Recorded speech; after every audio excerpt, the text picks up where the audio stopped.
Chapter 5 Echeloned Service Impressions. Often in a challenging business situation with poor sales revenues and poor customer retention, internal service breakdowns are negatively influencing customers' perceptions of service quality.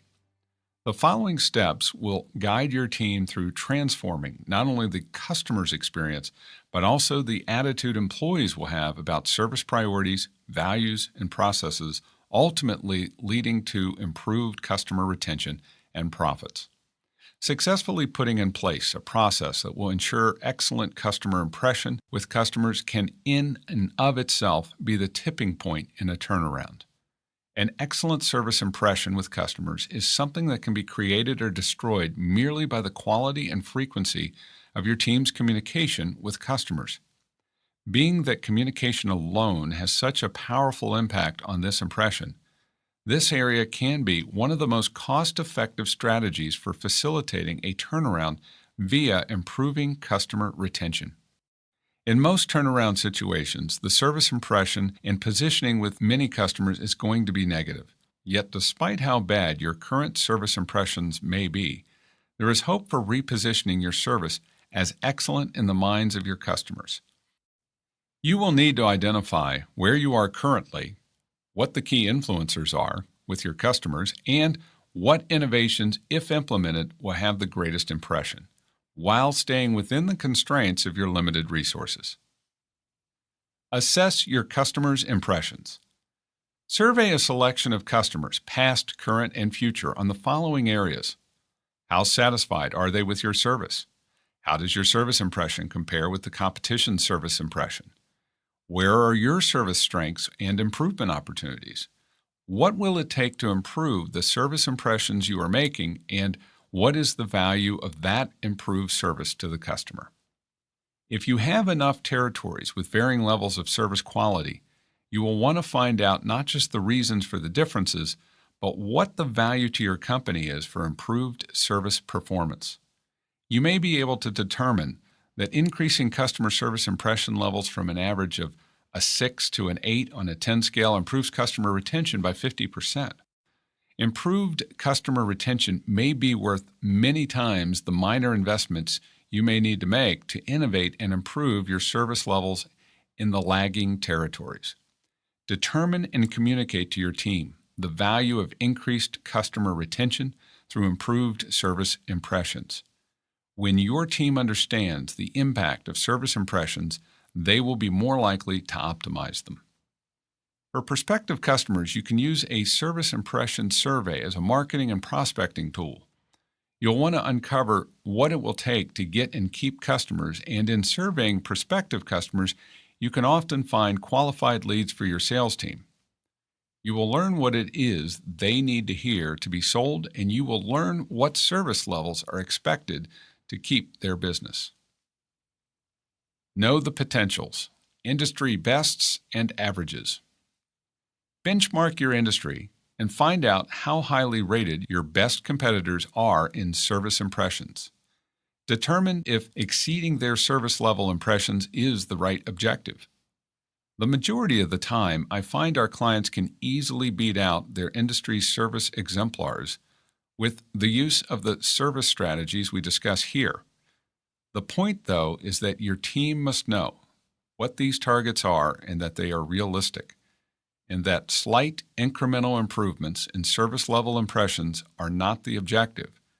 Rather, you will want your team to think of nothing less than a full service level impression turnaround. Usually, you can also prove this as a realistic objective to your service teams by finding the people on your team who are already topping the competition's exemplars. Set your service objectives. Once you've uncovered the industry best practices and the ratings of top echelon service level impressions, share the results with your team. Involve those on your team who can affect the service scores in setting specific objectives and aggressive timelines toward which they are willing to aim.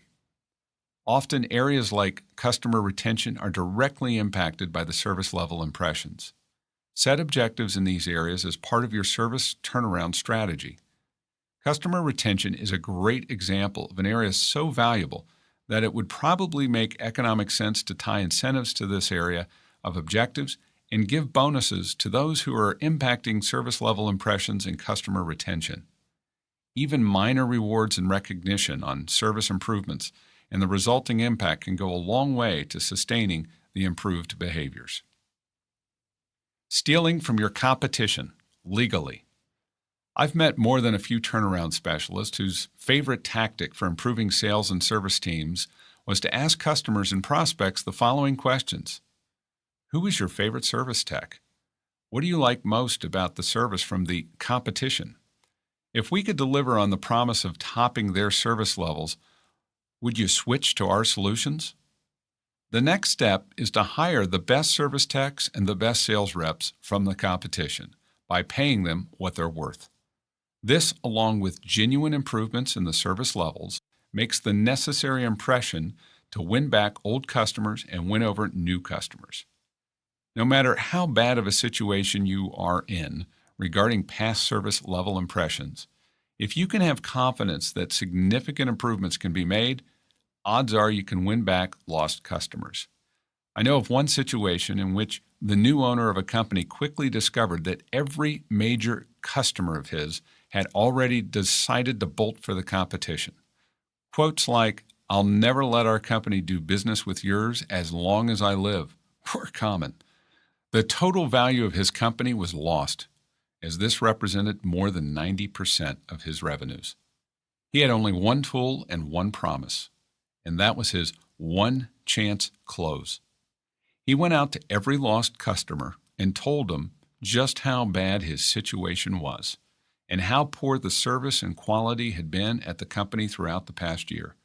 He actually gave them more bad news and reports about his newly purchased company's past service failures. He expressed understanding, saying that he would leave too if he was in his customer's situation, and then described how he planned to turn things around. He asked this question: I know you have had a terrible experience, and you have had every reason to leave.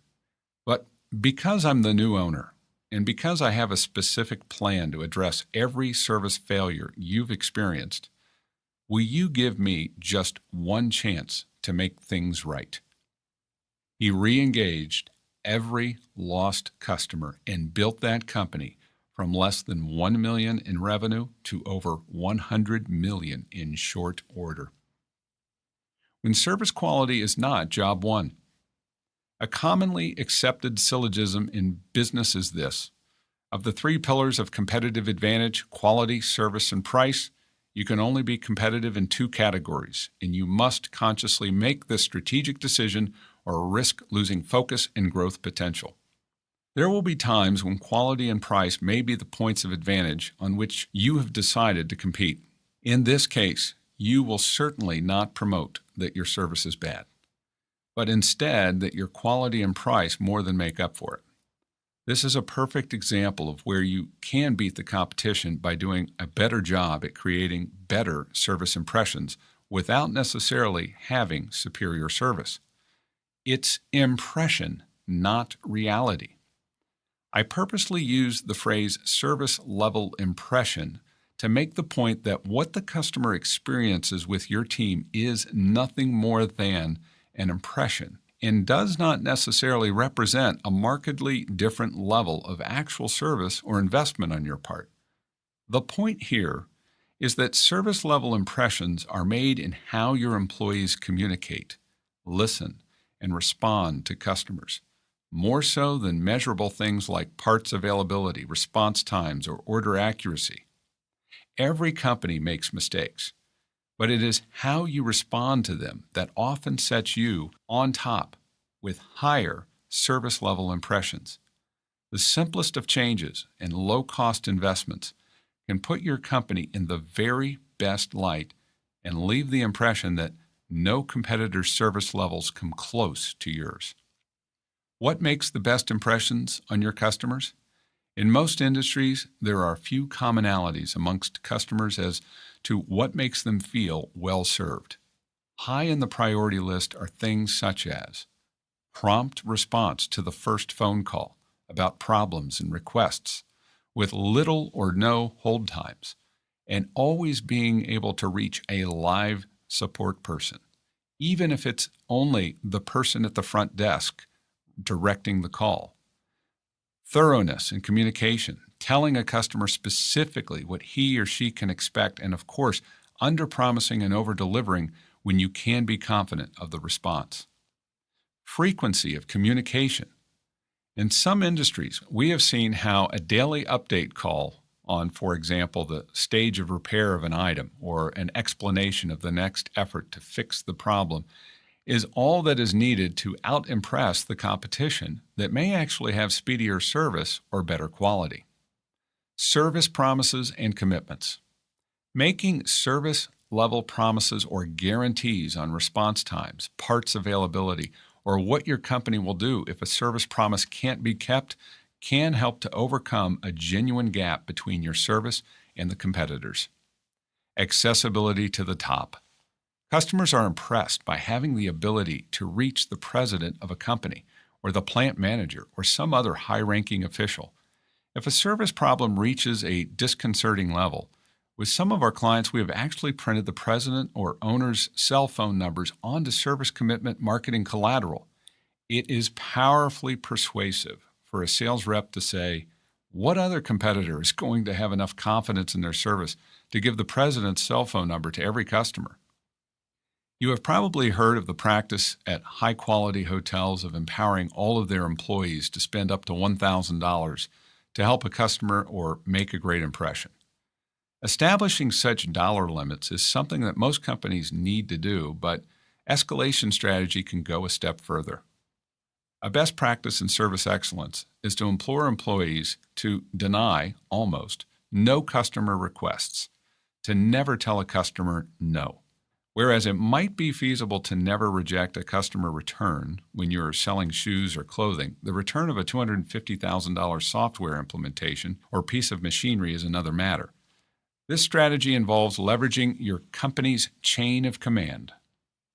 When a frontline service person can't satisfy a customer's request, the practice is to allow the customer to make his or her appeal to a higher authority. Determine the best chain of command to escalate such calls, as well as the appropriate maximum level of calls a customer might go through. The higher an issue is taken, usually the more adroit manager can address the concern and ameliorate the customer's frustration. The higher a customer concern goes, the more attention the root issue gets, preventing the issue from occurring again. The other benefit of the escalation strategy is that the customer at least feels listened to and heard. As many service improvement programs will teach, it is about ensuring that a customer feels totally listened to, that he or she has been given the ability to vent. Another result of this strategy that I see is a significant percentage of customers who not only dial back the intensity of their emotion, but also the assertiveness of their request and their overall dissatisfaction with the company. Marketing your distinctive service. Once you've begun to execute on some of these service strategies, focus on pumping up the positioning of your service through your marketing and sales communications. Many companies offer service no different than any of their competition, but because they heavily promote their unique service values, commitments, promises, and stories, the market begins to believe that they have the best service. A few well-told stories in marketing material or through your sales force can begin the process of branding your commitment to better service. You may want to consider confessing past service failures and explaining what you are doing to facilitate a turnaround. This can be a very successful angle if executed correctly. Incentivizing service excellence. Consider creative or significant incentives for your team that are well promulgated. The more attention you give service, and the more you inspect what you expect, the more service will get respect. Maintaining service excellence. Certain of your essential areas of objectives may also require you to set service-related objectives, such as in the innovation and productivity objectives. The specifics may pertain to the appropriate service levels and improvement required to reach your growth objectives, or the amount of innovation and repositioning that service needs to receive to reach the appropriate service level impressions. Fix internal service breakdowns to stop external service breakdowns. Often the cause of poor service impressions with customers is the breakdown of the culture or processes inside the company. Employees can be quick to let the frustrations of internal company problems show through in their own impatience with customers. You must be sure to educate your team as to how they serve each other and who their internal customers are, and that you are holding them accountable to the same service values inside as they are expected to deliver on the outside. Incorporating service-oriented commitments into corporate values is also essential to reaffirming this service commitment and maintaining a healthy, ongoing focus on quality service impression. Once you know you are improving, innovating, and better positioning your service level impressions, then accelerated growth and turnaround will soon follow. Internal customer service is often the first requirement of external customer service excellence.